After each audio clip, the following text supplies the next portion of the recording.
Joining me is former Congressman Madison Cawthorn. Madison, thank you for joining me. Mr. Kane, it's a pleasure to be here. You know, I've seen AMAC for a little while, and you guys are fantastic. Thank you, appreciate that. So we're in Detroit.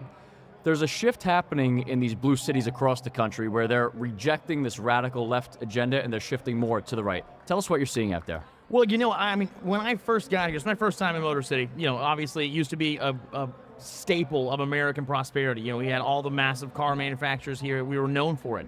But then now people refer to these areas as the Rust Belt. And actually, so when I came here, I was really shocked to see the streets being really clean, to see the amazing infrastructure, to see, you know, how the buildings look, all these incredible things.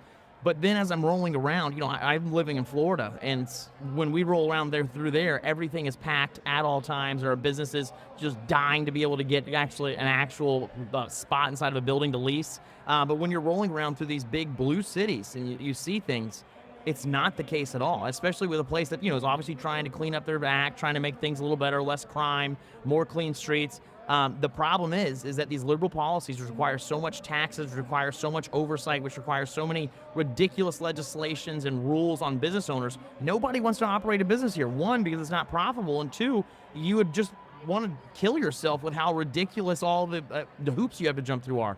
And so, as we're seeing this shift of them trying to become maybe a little less overbearing and tyrannical, I think that's exactly because the businesses are leaving, and it's very clear. But it seems like the party overall is doubling down despite how unpopular all this is. Why do you think they're doing things that are a hindrance to their agenda, to staying in power? Well, I'll tell you, number one, I think the great peril of our time is not really the actual pain that we're seeing, you know, played out by people, whether it's through taxes, whether it's through inflation, whether it's through, you know, a guy who wants to just have a stay-at-home wife and 2 kids and be able to send them to college all in one job. And now he's having to send his wife to work. You know, that's pain that we're having to see. We're having to see pain of just illegals pouring in through our country, all of these things. We're seeing literally these unnatural disasters happen more and more often with more severity. The real peril and the disgusting nature of our time is not the actions that are happening, but it's because the ruling class and the elites are acting like it's not happening. They're acting like everything is just completely status quo and things are going well, and it's because they are evil. And, you know, this is when I talk to young people in America today. It's like, what an honor that, you know, you were chosen for such a time as this, you know, like Esther when she was talking to her uncle. Because, you know, how cool is it to be a dragon slayer where there's actual leviathans of evil and cruelty that are trying to destroy your life and your children's children's lives, that you actually get to fight them head on. And it really is a good versus evil battle right now, and there's so many issues. You just mentioned the economy, you mentioned inflation. There's also the gaslighting, where they tell you everything you're seeing is not happening. What sort of impact do you think that's going to translate into come November? When we think about what's going to happen in November, you know, I'm not exactly certain that it's actually going to come down to who has the better ideas. It's going to come down to all of these things, because obviously the American people are with us. I mean, you see Joe Biden's rallies, he can't pack out a high school basketball stadium, whereas Donald Trump, you have 300,000 people trying to get onto a field in the middle of nowhere. But that's exactly what we saw in 2020. And so I don't think it's going to come down to the ideas, because if it comes down to ideas, we clearly win. The American people want low taxes, they want mean tweets and world peace, you know? But the thing is, it's going to come down to voting infrastructure. Are we able to get those people who say, oh yeah, I believe in that, but you know, I don't have time to vote, my vote doesn't matter anyways, be able to get them to the polls? So that's where the action step comes in for all of us, you know, hardcore supporters. It's time to go out and get voters to the polls. But then also on the other side of that, you know, thank God we've now taken over the RNC, and we have an incredible, you know, election integrity team there. We're going to have to fight this not only on November 5th, but it's also going to happen in December with the state houses. It's going to happen on January 6th when we're having to certify the election in Congress. It's going to be a long fight, because they don't care about cheating. So let's talk about that, because that's the main concern. So many people feel what you just said. They're not so concerned about whether President Trump's going to win. It's more about what happens after or leading up to it with the mail-in ballots or whatever initiative they're going after.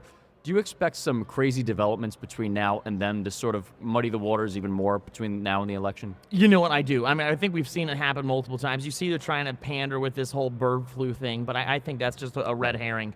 You're seeing it with basically the world descending into World War III. I think they're going to probably try and bring up some things just to act as if, oh, you know what, the world's too crazy, we can't have an election right now. But what that's going to be, you know, there's so many options, no one can actually know. But also, the people are so turned on and tuned in right now, I really doubt that they would be able to get away with stuff like that. Now, you did mention the RNC overhaul. How confident are you with the leadership in place there that we will actually be able to overcome some of the problems that we weren't able to in 2020? Well, number one, Laura Trump is amazing, and Michael Whatley is my frickin' boy. He's from North Carolina. He He was the GOP chairman out there, and that guy runs a tight ship. He's incredible. I know the election integrity team out there, the team of lawyers they have very well, and they are phenomenal.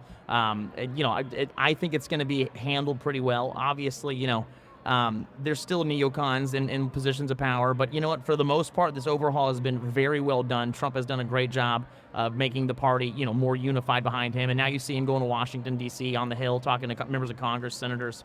And so I think the party is going to be unified.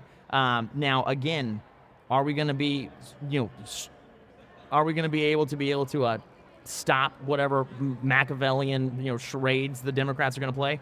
That's just the time to tell. But you know what? At the end of the day, that's up to God. The last main personnel decision, which will be so important to the President Trump, that is, in his next administration, everyone's focused on who's going to be where. Beyond him, do we have the right people in place? So the last major decision for him is the vice president pick. Just your opinion, who would you like to see? Byron Donalds.